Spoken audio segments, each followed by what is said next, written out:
Un saludo muy cordial, estimadas estudiantes del curso Historia y Geopolítica de la Lengua Castellana.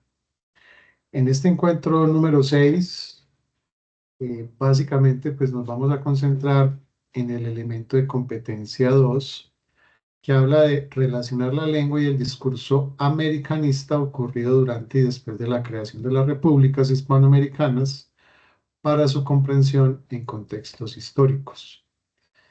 Y básicamente, pues nos vamos a centrar en el lenguaje como instrumento de poder. Eh, Aquí, en la construcción y consolidación de la lengua, en la expansión y en el afianzamiento, es importante recordar que para que una lengua se consolide, pues tiene que haber una voluntad política. Eh, y esto es importante tenerlo presente porque lo que hace la lengua es que precisamente ayuda en esa consolidación de las repúblicas, ayuda en esa consolidación de los países, pero también, y una cosa muy importante, es que ayuda en esa construcción y consolidación de identidad, eh, lo cual pues en esencia depende pues de una lengua oficial. Y esa lengua oficial pues le permite a las personas pues acceder a una educación, pero también alfabetizarse. Entonces la lengua como vehículo de comunicación, como fuente de comunicación, pero también como instrumento de comunicación, como se le quiera mirar, eh, ayuda en eso. ¿Por qué? Porque a través de la lengua es que se difunden, por ejemplo, los símbolos. A través de la lengua, por ejemplo, es que creamos representaciones e imaginarios, por ejemplo, de la bandera de Colombia, del escudo de Colombia, ¿sí? Entonces, en la medida en que los países, las repúblicas, pues poseen una lengua oficial, esto ayuda pues como en eso. Pero la literatura pues también juega un papel importante. ¿Por qué? Porque a través de la literatura, pues, se describen, se recrean, pues, todos esos imaginarios y todos esos asuntos, conjuntos y elementos simbólicos que, pues, un país, una república va construyendo.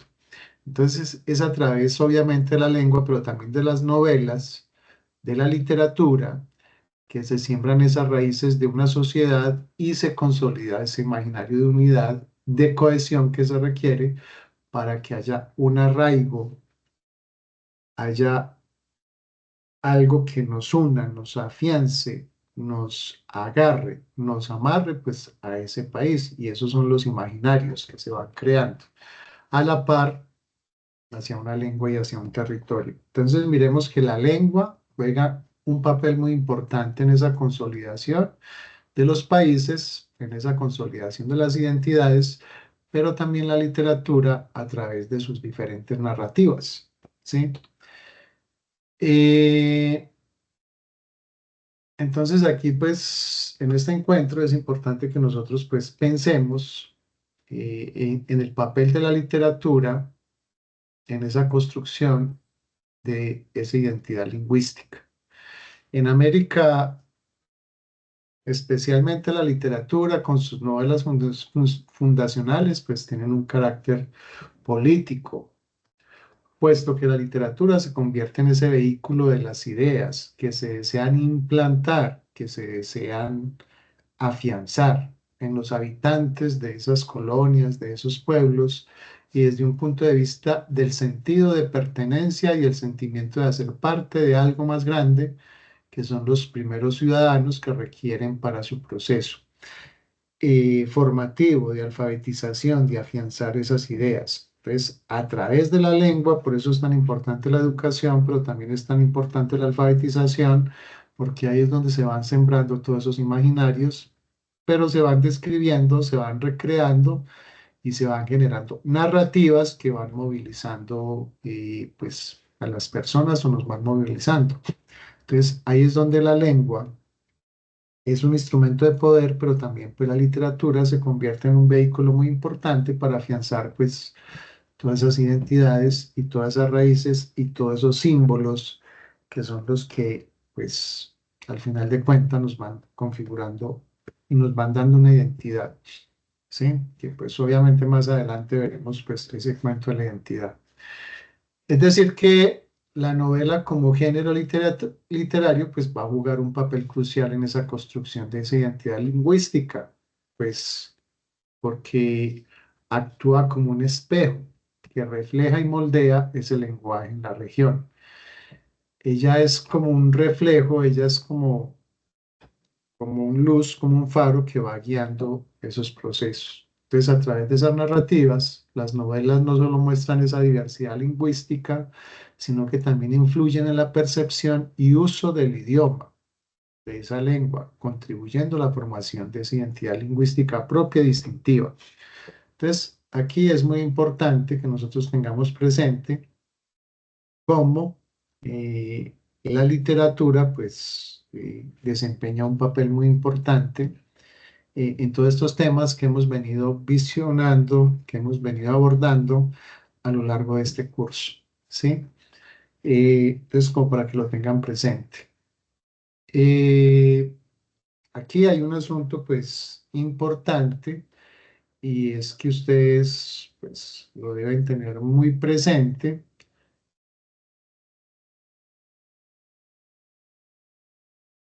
y es como la novela, pues, ha tenido, como la novela, pues, ha tenido un desempeño en esta identidad lingüística. Eh, ella, ella ha tenido un papel preponderante y significativo. Eh, ¿Sí? Entonces, aquí es muy importante que nosotros tengamos esto muy presente, ¿sí? Que lo tengamos muy presente, sobre todo pues para el rol y el papel que cada una de ustedes va a desempeñar como maestra, ¿cierto? Eso es muy importante que ustedes lo tengan presente, mm, porque pues en ese sentido, pues ustedes van a poder orientar de mejor manera sus cursos, ¿cierto? Eh, y van a poder orientar de mejor manera la enseñanza de la lengua castellana apoyado pues en estos aspectos importantes porque pues es muy conveniente que ustedes tengan presente pues cómo se relaciona la lengua y ese discurso americanista ocurrido durante y después de la creación de las repúblicas. O sea, eso es muy importante tenerlo presente y que el lenguaje como un instrumento de poder pues nos ayuda en esa consolidación de una lengua mediante el acceso a la alfabetización. O sea, el- si ustedes recuerdan, vimos, por ejemplo, cómo los españoles en ese periodo de conquista pues utilizaron el lenguaje. ¿Para qué? Para ir alfabetizando, pero también para ir evangelizando a las comunidades indígenas de esta región. Ahí está materializado como el lenguaje, como el lenguaje nos sirve para, la lengua nos sirve para ir moldeando al otro de acuerdo a los intereses. ¿Y quiénes lo hizo? ¿Quiénes lo hicieron? Los que tenían un lenguaje más avanzado y quienes tenían muy claro para qué era ese lenguaje, ¿cierto? Entonces, en ese sentido, la lengua actúa para o ayudar al otro, para esclavizarlo, para ayudarle a salir adelante, para dominarlo o para que todos seamos iguales, ¿cierto? Y tengamos presente que entonces, de acuerdo a lo que veníamos hablando, pues el papel de la literatura en esa construcción de una identidad lingüística, pues la novela ha ayudado bastante en ese proceso.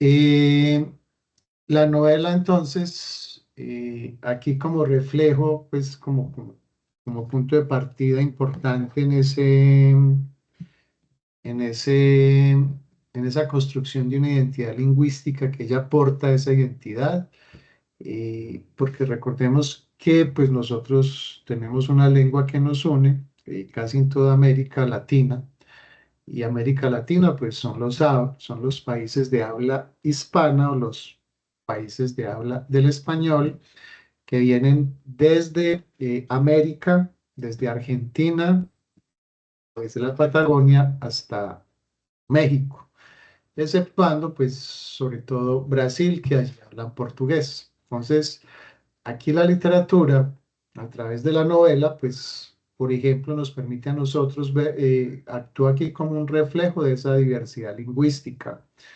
Eh, ¿En qué sentido? Por ejemplo, en que ella aporta, enriquece esas variedades dialectales de las diferentes regiones. Entonces, por ejemplo, en una obra de este tipo, pues se incorporan dialectos, sociolectos y registros lingüísticos presentes en los grupos sociales o en esas comunidades o en esas sociedades que está describiendo el narrador, ¿sí? También en las novelas y a través de la literatura, pues se incorpora ese lenguaje coloquial y popular y contribuye a esa inclusión, pues, de modismos, coloquialismos y formas de hablar propias de diferentes grupos sociales y geográficos que aporta esa identidad y a esa construcción de esa identidad más auténtica y cercana a la realidad. Aquí en Antioquia tenemos varios autores de ese tipo, pero entre ellos está Jorge Franco, está Manuel Mejía Vallejo, está Tomás Carrasquilla, y obviamente que tenemos muchos otros. A nivel Colombia, pues está Gabriel García Márquez, está Álvaro Cepeda Zamudio, bueno, hay muchos. Está José Asunción Silva, eh, es decir, que José Eustacio Rivera, es decir, vamos a tener muchos autores en este sentido que contribuyen a estos elementos de incluir pues esos diferentes formas de expresión en cada una de las regiones en las que están inmersos. Porque ¿qué es lo que hace el autor? ¿Qué es lo que hace el escritor? Pues incorporar esos elementos. La novela también actúa como moldeadora de esa identidad lingüística, entonces ella aporta esa construcción de imaginarios, presenta personajes, situaciones y ambientes que contribuyen a esa formación de esos imaginarios colectivos y que pues ayudan a esa consolidación de una visión compartida. Entonces, ella lo que nos muestra pues son esas representaciones sociales, esas creencias, todo lo que va sucediendo y todo lo que se va mostrando y se va reflejando en una determinada comunidad o grupo social. Eh, también ella ayuda en esa creación de modelos lingüísticos. Entonces, las novelas, sobre todo aquellas de gran impacto, aquellas de gran lectura, donde pues adquiere un gran número de lectores, pues ella ayuda a establecer algunos modelos lingüísticos y ayuda a enriquecer el lenguaje. Por eso en la medida en que leemos, pues vamos a tener un mayor léxico, entonces vamos a poder eh, crear nuestro propio o, o aportar o afianzar esos modelos lingüísticos a partir de una estandarización o la innovación lingüística que pues se puede incorporar en esas novelas. También ayuda a tener una conciencia lingüística, ¿cierto? Pues la lectura, que exploran el uso de lenguajes o proponen nuevos usos y significados, ayudan a generar una mayor conciencia lingüística en los lectores. Es decir, en la medida en que usted sea lector, usted se va a preocupar por escribir bien, se va a preocupar por hablar bien, se va a preocupar por conservar una pureza idiomática. Entonces, eso es lo que, es decir, utilizamos el lenguaje de una manera consciente y no mecánica. Y pues obviamente que la novela también aporta esa identidad latinoamericana desde la construcción de un espacio literario propio. Entonces aquí a través de las características y temáticas particulares ha contribuido a ese espacio y lo que ha hecho es ir enriqueciendo. Entonces aquí vamos a encontrar pues novelas propias donde ya pues se han ido desarraigando, se han ido deslindando o desligando de ese modelo europeo y otros. ¿Por qué? Porque se ha ido adquiriendo esa conciencia eh, latinoamericana, entonces y ya se ha ido perdiendo un poco esa visión eurocentrista que se tenía. Y ya se han construido novelas mucho más propias de la región. Porque si miramos, muchas de las primeras novelas pues tenían una alta influencia europea. La María, por ejemplo, pues tiene una alta influencia europea y así muchas otras. Eh, Se crean unos modelos lingüísticos, entonces las novelas pues aportan a ese aspecto, pero también posibilitan un diálogo intercultural, ¿sí? Entonces la traducción de las novelas pues a otros idiomas ha posibilitado que otras regiones, que otros idiomas pues eh, se creen una visión de esta región y conozcan pues esos patrones lingüísticos y esas culturas propias de América Latina. Y la novela pues también es un espacio de resistencia. En algunos casos pues ha sido utilizada como resistencia frente a esa imposición de modelos lingüísticos externos. Entonces ella lo que hace es que ayuda a afianzar esos modelos y se defiende. Entonces la novela actúa también una, como una fortaleza que lo que hace es eh, afianzar el español, la lengua, defendiéndose pues de otras mm, culturas que van llegando y sobre todo que hoy tenemos pues eh, esa permeabilidad eh, por la globalización, ¿sí? Entonces, en concreto, pues la novela de América Latina no solo es el reflejo de esa diversidad lingüística de la región, sino que también juega un papel activo en esa construcción de la identidad lingüística y contribuye a esa formación de imaginarios, a la creación de modelos lingüísticos y a la promoción de una mayor conciencia lingüística. Pues aquí es muy importante que pues se tenga presente cómo la literatura entonces actúa y nosotros en nuestras aulas entonces cómo la vamos a proyectar y cómo vamos a hacer que ella ayude a enriquecer ese lenguaje en un aula de clase. Esa es la reflexión que nos tiene que dar. Y algunos autores que han contribuido a ese enriquecimiento del español en América Latina, pues aquí tenemos a Jorge Isaacs, por ejemplo, con La María, a José Eustacio Rivera con La Vorágine, a Gabriel García Márquez, pues con Cien años de soledad, Tomás Carrasquilla en La diestra de Dios Padre, La Marquesa de Yolombó, José Asunción Silva con Nocturno y de Sobremesa, Carlos Fuentes, Cambio de piel y la muerte de Artemio Cruz, Octavio Paz, El arco y la lira, Jorge Luis Borges, El Alep, Isabel Allende, La Casa de los Espíritus, Juan Rolfo con Pedro Páramo, Mario Vargas Llosa con La Ciudad y los Perros, Julio Cortázar con Rayuela, Jorge Casaguas y Pungo, Manuel Mejía Vallejo con La Casa de las Dos Palmas. Eh, Estos son algunos ejemplos, pero pues autores hay muchos, o sea, aquí se quedan una cantidad de autores por fuera. Está, por ejemplo, Gonzalo Arango, está pues una gran cantidad de poetas que se pueden quedar por fuera, José Asunción Silva, bueno, y muchos otros que ustedes puedan conocer, Jorge Franco. mm, Ahorita en Colombia pues está, por ejemplo, esta escritora de apellido Restrepo, pues se nos quedan muchos por fuera, pero aquí solamente es para mostrarles algunos escritores y algunos autores que han contribuido como a este proceso. Eso era lo que tenía pues como preparado para este espacio. Espero pues que les sea de utilidad y lo puedan aprovechar en estos escenarios de aprendizaje. Muchísimas gracias y nos seguimos viendo en la siguiente clase. Que tengan una feliz tarde y puedan aprovechar esto.